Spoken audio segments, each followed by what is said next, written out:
The Man Who Was Pale by Jack Sharkey. Mrs. Tibbets was a worrier. When it rained, she worried about people caught outside without umbrellas. When the sun shone, she worried about the corn crop that might need water. At band concerts, she worried about the deaf people who were missing the music.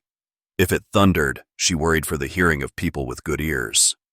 No matter what happened, she found something to get worried about. As long as she was worried, she was content. Her husband had been dead 10 years when Mrs. Tibbets realized that she had a 12-bedroom house for just herself alone and began to worry about people who had no place to live. So she put an ad into the papers offering her home as lodging for any who could afford the modest price. She asked for the rooms. Her husband had left her very little money, and this worried her too. After 11 of the rooms were filled, leaving the remaining room for herself, the price of the ad in the paper began to worry her, so she called and had it taken out. Then she settled herself comfortably in the living room and, in her new role as landlady, began to worry about collecting the weekly rent. The sun had just set, and Mrs. Tibbets had just turned on the lights in the living room and begun to worry about the electric bill when the door chimes sounded. It could be a telegram with bad news, thought Mrs. Tibbets, worrying herself toward the door. Or the police are here to arrest one of the tenants. Or some desperate criminal has come here to murder us all. Or, at this juncture, she opened the door. She found herself looking up into the sad-eyed, pale face of a man who stood at least 6 feet 6 inches tall, couldn't have weighed less than 200 pounds, and was rather startlingly garbed in an ankle-length opera cloak with a flame-colored silk lining. "I've come about a room," he said, in an enthralling baritone voice, with just the smallest hint of a foreign accent bending the syllables. "My name," he added, with a toothy smile, "is Thobal. Vandor Thobal." Mrs. Tibbets found herself smiling back, despite the queer goose-fleshy feeling she got all over when she saw the length and sharpness of his canines. There was a numbing sort of heat in his deep-set, burning eyes that made her feel rather weak and helpless. "I'm afraid," she said, and almost left those 2 words as her complete statement. "I'm afraid that I've rented all the rooms. I just had the ad taken out of the paper today." "Surely you have something," he insisted, coming inside her hall and closing the door behind him. He made no move to remove his cloak. "All I require is a place to sleep." "I'm so terribly sorry, but Mrs. Tibbets began to worry about Mr. Thobal all at once. What if she turned him away, and he were found in the morning, huddled frozen in an alley somewhere? The fact that it was mid-July didn't stop her mental image of frosty death. Then she brightened. "Perhaps I wouldn't show this to anybody ordinarily because it's really a terrible sort of place. But I do have a very small room. However, I should warn you. It's down in the cellar." "Ah," said Vandor Thobal, his eyes flashing scarlet. "Does it have mice? Cobwebs? Mold?" Mrs. Tibbets sighed and nodded. "Yes, I'm afraid it does." "Wonderful," said the pale man. "I'll take it." "You will?" she said with considerable surprise.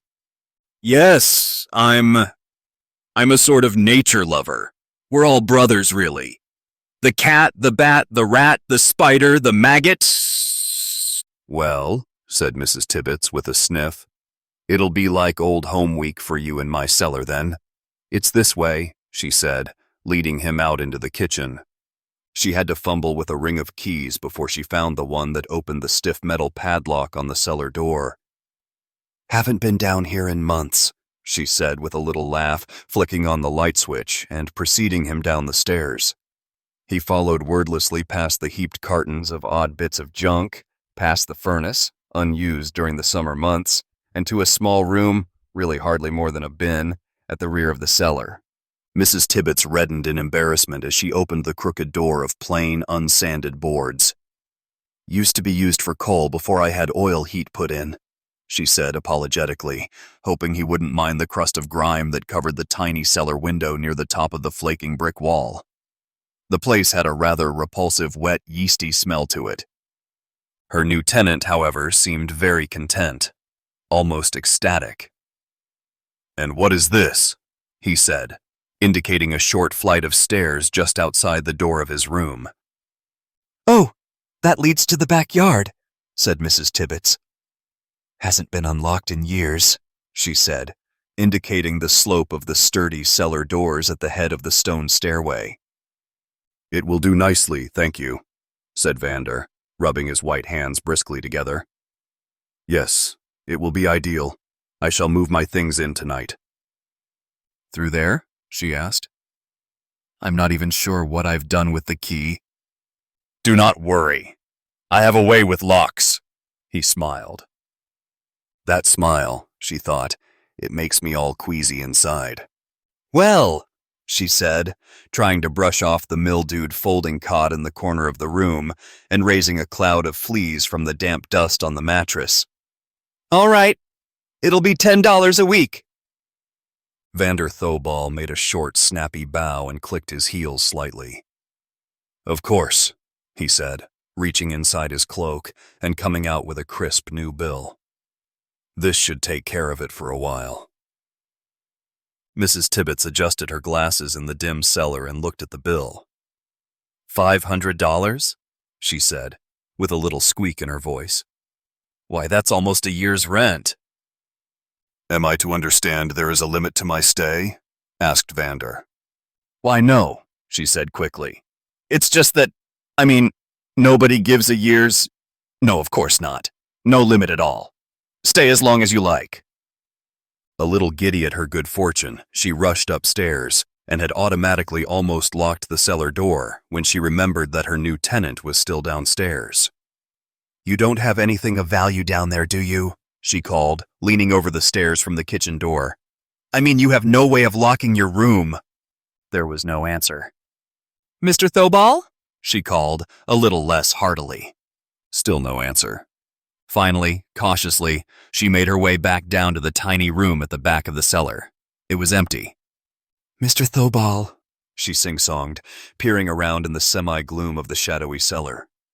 She went to the short flight of stone stairs and looked up at the slanting cellar doors. Hesitantly, she reached up a hand toward them and gave a tiny shove. The doors flew outward with a loud slamming noise, and she gasped and drew back. Vandor was standing there above her, silhouetted against the night sky, his eyes glowing redly and nostrils flaring as he saw her there. He was carrying a large, ugly wooden box in his arms. "Oh," she said. "Is that your luggage?" "Yes, my, trunk," he said, starting slowly downstairs, with his burden, nearly as wide as the stone steps. Mrs. Tibbets stepped aside to let him pass, and as he did so, entering through the door to his room, a tiny trickle of dirt sprinkled on the floor from under the edge of the box's lid. "Goodness gracious," she said, following him into his room curiously. "Whatever have you got in there? It seems so odd." Vandor set the box against the cellar wall and turned to her, his face white and angry. "Madam, that is my own personal business if you don't mind." Mrs. Tibbets shrugged. "Well, I just saw a dribble of dirt coming out of it and thought perhaps I could sweep it out for you." Vandor's face went, if anything, whiter. "No!" he roared, in an almost terrified voice. I mean, that won't be necessary. It's supposed to be full of earth. I'm a sort of botanist. I grow things." "Humph," Mrs. Tibbets sniffed. "You won't be able to grow anything but mushrooms down here." "That's just what I do grow," he said, with a smile of relief, bringing his long, pointed canines into view. "Horticulture. Nothing like it." "I suppose not," said his landlady, starting out of his room. "I'll come down tomorrow and kind of straighten things up a little for you while you're at work. The place certainly needs it." "No," he said, adding hastily, "I work nights. I usually sleep during the day." "Oh, then I wouldn't want to disturb your sleep," said Mrs. Tibbets at the foot of the stairs. "I'll wait until you go to work, and then I'll—" "Please." Vandor approached her, his hands spread wide in supplication. "I like everything just as it is." "Well, it's your room," she sighed, starting upstairs. "If there's anything I can do." "There is something," said Vandor. "Will you please replace the padlock on the door in your kitchen? I'll be using the cellar door, if you don't mind, as a sort of private entrance." Mrs. Tibbets hesitated, then thought of the $500 advance and smiled. "Certainly. Do as you like, Mr. Thobal. Good night." "Good night," said Vandor. "Oh," she said at the top of the stairs. "Did I tell you that you have kitchen privileges? Perhaps I should leave the padlock off the door just in case." "I never eat at the place I live," he said. "I usually dine out. Thank you just the same." "Very well," she said a little tartly, and exited to the kitchen and repadlocked the door. She was just snapping the padlock shut when Mrs. Leonetti entered the kitchen. "Something is the matter, Mrs. Tibbets?" asked her roomer, setting a bag of groceries on the table. "Oh, just a new roomer," smiled Mrs. Tibbets. "I'm worried about him. He looks so sickly. I wonder if I should have rented him that room, liable to catch his death of pneumonia." "Pa, always you worry too much," said Mrs. Leonetti. "If it's not the one thing, it's the other." "But the cellar," said Mrs. Tibbets with a little shiver. "It's so damp." "He's live in the cellar?" He seemed to prefer it." Mrs. Leonetti shrugged and began putting away her purchases in the refrigerator. "Well, if he likes, he likes. Have an uncle once. He likes to live in the attic and fly kites from the window." "It takes all kinds, I guess," said Mrs. Tibbets. "Sure it does," said Mrs. Leonetti, dismissing the subject.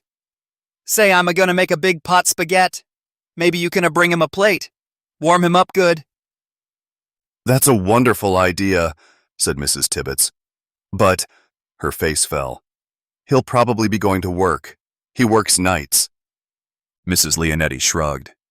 "Is okay. I cook fast. If he's a there when you go down, you give him. If he's a no there, you eat yourself. Okay?"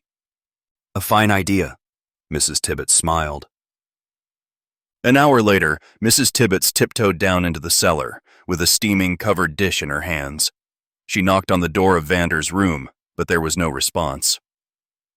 "Oh, I've missed him," she complained aloud. "But maybe he's just stepped out for cigarettes or something. I can leave it for him."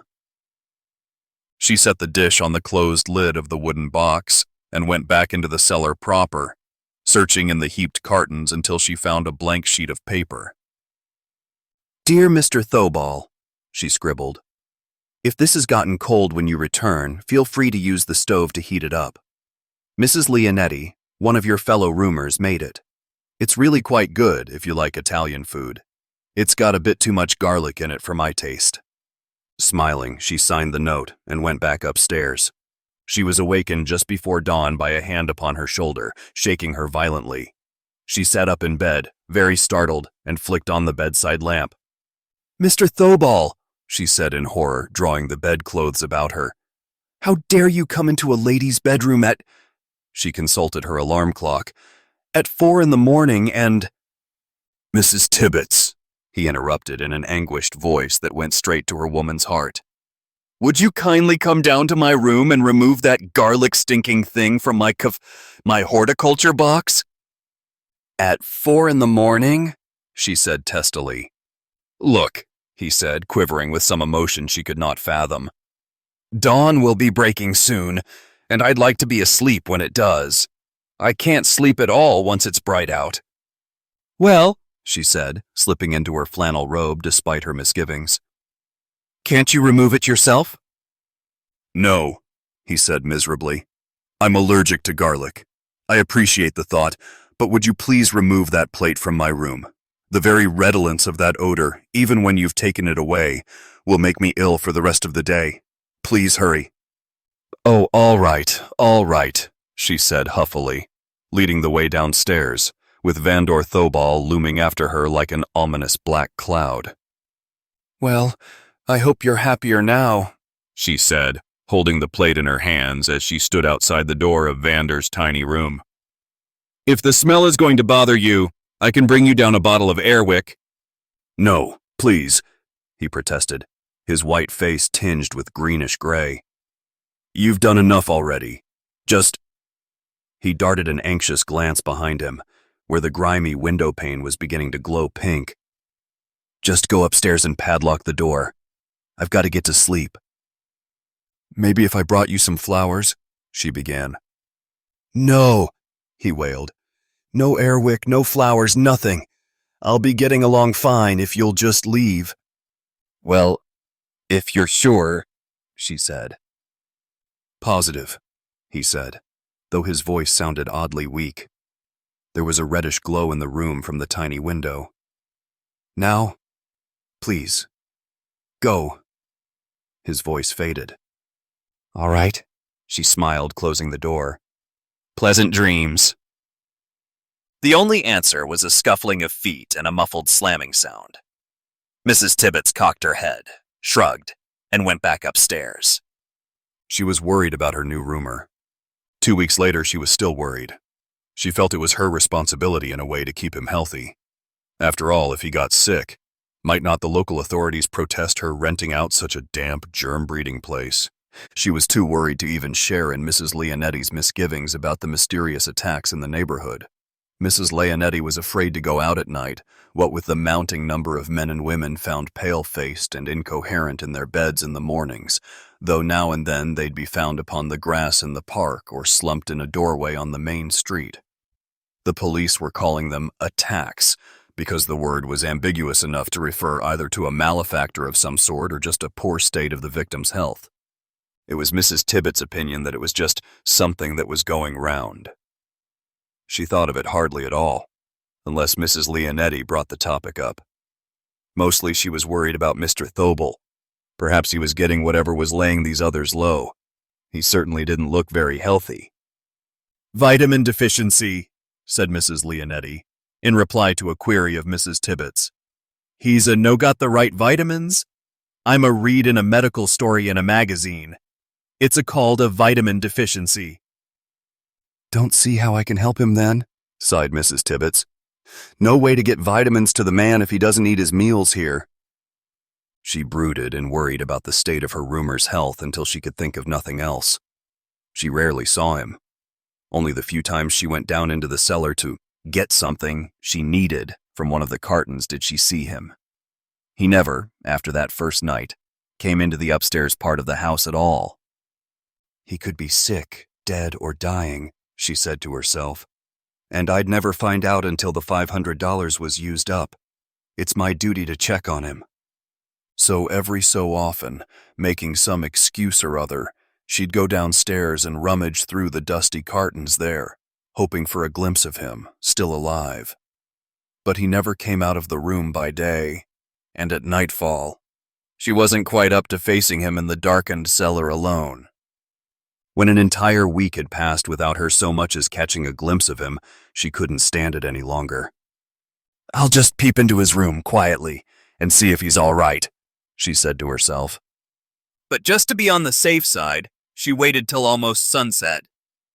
"That way," she assured herself, "if I do waken him, it'll be about time for him to get up for work anyhow." Being as silent as she could, she crept down into the cellar and cautiously opened the door of his room. The cot was still folded, up against the wall. "How strange," she said, entering the room. There was nothing there to show the room's occupancy except his wooden box against the far wall under the window. "I wonder," she said, half aloud, "where he's gone to?" At that moment, the sun went down, and the lid of the box opened up. "Yipe!" said Mrs. Tibbets, as Vandor Thobal sat up in the box. His hands arrested themselves in the process of brushing the soil from his cloak. "What are you doing in here?" he demanded. "What are you doing there?" she countered, folding her arms. Vandor swallowed, then seemed to think of something. "The mushrooms," he explained, rising to his awesome full height before her, the tiny clods of earth rolling off his cloak back into the box. They need heat, you see. It's rather chilly here in the cellar at night, and so I've taken to sleeping in there, hoping my body heat will suffice to help them grow." "I never heard of such a thing," said Mrs. Tibbets. "Did you never hear of a chicken incubating an egg?" he said smoothly. Mrs. Tibbets was taken aback at this. "Why, yes, of course, but—" "It's the same principle, really," he said, flashing his pointed teeth in a wide smile at her. "Yes," she said with a funny cold feeling inside her. "Yes, I suppose it is." Suddenly, without another word, she turned about and hurried upstairs. She couldn't get the padlock on the door fast enough to suit her. "Whew!" she gasped, sinking into a kitchen chair. "I've never been so jittery in my life!" At the rear window of the kitchen, just over the cellar door, she heard something, a kind of beating, flapping sound, but when she turned to look through the window, there was nothing there. "Brr!" she shuddered. "Someone must be walking over my grave." She began to make a pot of tea to warm herself up. She was having her second cup when the bright idea struck her. "He'll be so grateful," she said, hurrying into the front hall to search through the junk in the closet there. She hadn't liked the look in his eyes when she'd last seen him. Perhaps he'd be so angry with her that he'd leave, and then she'd have to refund what remained of the $500. This really gave her something to worry about. "But," she half sang to herself, taking out the box from the closet, "this will make him change his mind. Anyone would be grateful not to have to sleep in a dirty old box like that another night." "Hello," she chirped, as Vandor opened the door to his room. "I got up early to surprise you." "Mrs. Tibbets," he said, closing the door behind him with an odd, intense stare. "For once, I am very glad to see you." He approached her slowly, towering over her in his enormous black cloak, his pallid hands reaching out toward her. You are?" she said, in a very small voice. "Yes," he said, eyes and teeth glinting. "I had a rather unfruitful night's work. But now I feel that everything will soon be all right." His gaze shifted from her eyes to her throat, and she suddenly felt chilly. "Mr. Thobal," she said quickly, "I have good news for you." "You have?" he said, surprised into halting a few paces from her. "For me? You have news for me?" "Yes," she said, with what she hoped was infectious delight. "You won't have to sleep in that dirty box anymore. Look." She turned to her left and, reaching out a hand, flicked a switch. Instantly, reflecting from the inner walls and soil of the box, a bright, warm light came alive. "It'll keep your mushrooms much warmer than you ever could," she said, turning back to him. "It's a sun lamp." But as she completed her turn, Vandor Thobal was not in evidence. His suit, cloak, and shoes were still there, however, sagging horribly into a viscous brown and green puddle on the floor of the room. "Goodness," said Mrs. Tibbets, leaping to her feet. "Now I am worried." Thank you for watching. We're so glad you spent your time with us. If you enjoyed the video, don't forget to give it a thumbs up. It's a huge motivation for us to create more content.